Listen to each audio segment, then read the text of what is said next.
Interesting story coming out of Australia now. An Australian senator has been suspended for a week after wearing a burqa in Parliament to push a ban for a ban on the Muslim garment. Pauline Hanson was condemned by fellow senators and latterly formally censured for the stunt on Monday, with one colleague accusing her of blatant racism. Well, let's get reaction now. Live in the studio is a marvellous journalist, the News Corps Australia Europe Correspondent Sophie Elsworth. Hello, Sophie. Hi, Mark. Great to have you in the studio. First of all, who is Pauline Hanson? This is a woman with growing popularity in Australia by the looks of it.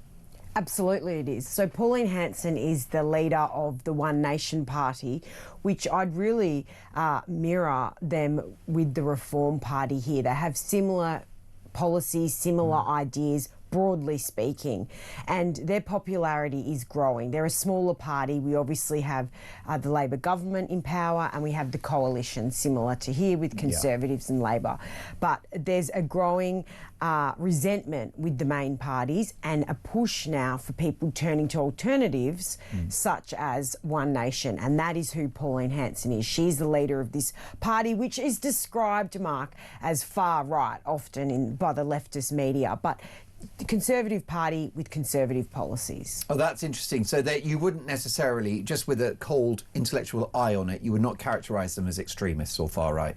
I wouldn't know, and I don't think a lot of people would. Yeah. But when you read a lot of the dialogue in the Australian media, which is a lot of left-leaning media, that picture may be painted. And Pauline Hanson, not unlike Nigel Farage in this country, is a very charismatic figure. She's very commanding. She's got presence. She's not afraid of cancellation. And now she's just conducted this bold stunt of wearing a burqa in Parliament. So she's not taking any prisoners, is she? No, and she's stood by what she's done. Now, whether you agree with that or not, that's for people to make their own decisions. But she was trying to introduce a bill to ban the burqa. That was rejected, so she effectively pulled this stunt moments after, and as a result they've banned her from Parliament for a week, the last remaining days of Parliament this year, which is interesting, Mark, because this hasn't happened where they've banned a senator, I think, since the late 1970s. So it's a rare thing to happen in Australia.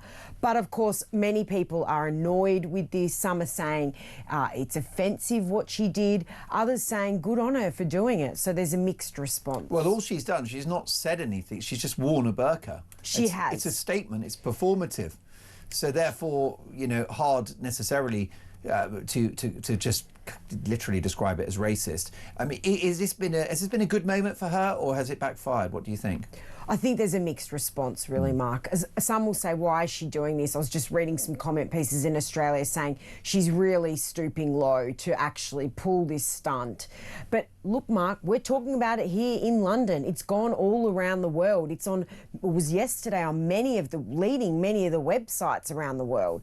So it's interesting. For a small party, they've had a global impact. And is it my understanding that legal migration into Australia is proportionally even higher than here in the UK, or on a similar level? It is high, and she has. This is one of her policies. She's saying we've got far too high level of migration. She's also called for things such as, if there's illegal migrants, they should be removed. They should be sent back to where they have originated from. She's quite strong on her anti-migration stance and illegal migrants, which I guess you could argue, Mark, is similar to here with Reform's attitude towards migration. So it's interesting. And it really surprised me as a story, Sophie, because I thought the Australians had put the immigration issue to bed with Operation Sovereign Borders under Prime Minister Abbott, which looks to have back in the day, was it around 2013, and they unilaterally stopped the boats.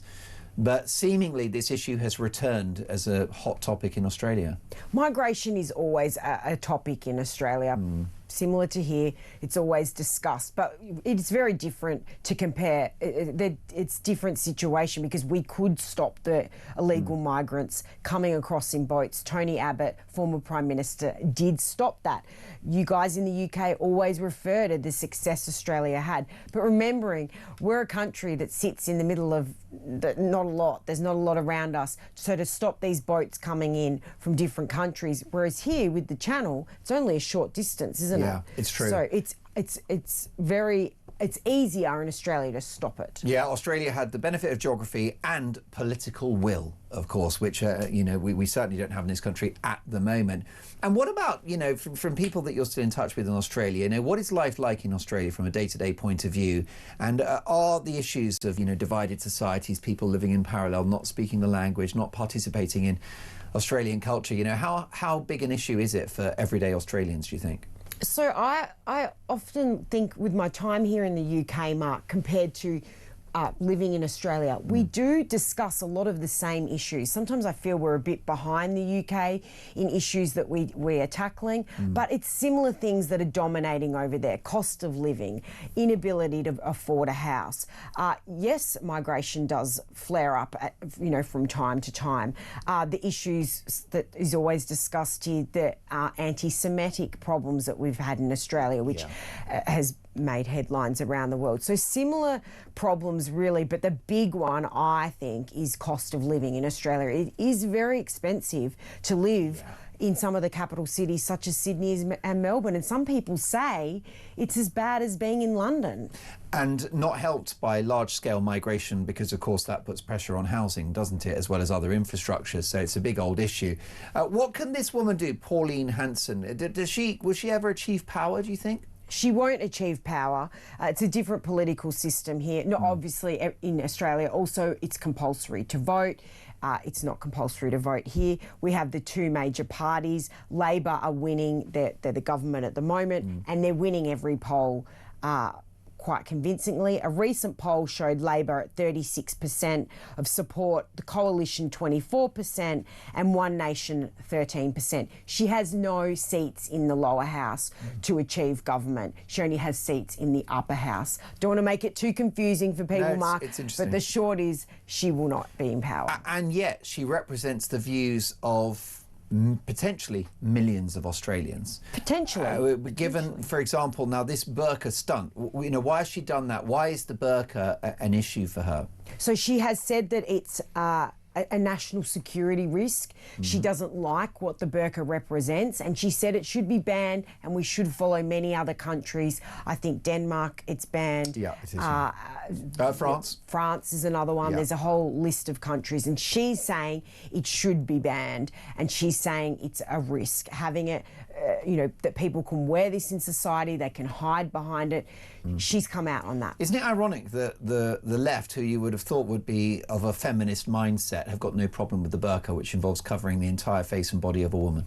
Well, that's some of the arguments that have been in Australia. The irony of this whole situation, I mean, it's... What happened? Where are the Western feminists who are on the streets going, why are our sisters covering their entire faces and bodies at the behest of a misogynistic culture? Why are people who identify as women but with male physiology using female spaces? What happened to Western feminism? Well, it's really interesting, Mark, and this is where it's dividing the room, because you obviously have people who are very appalled by what Pauline Hanson did and others saying good on her. So a mixed response in Australia. Well, listen, what a balanced overview. It was lovely to see you in the studio, Sophie. I remember interviewing you during the pandemic when you made so much sense about the craziness of lockdowns, and you've been proved right side of history, not for the first time. Sophie Elsworth is the News Corps Australia Europe correspondent. Lovely to have you in London. Australia's loss is our gain.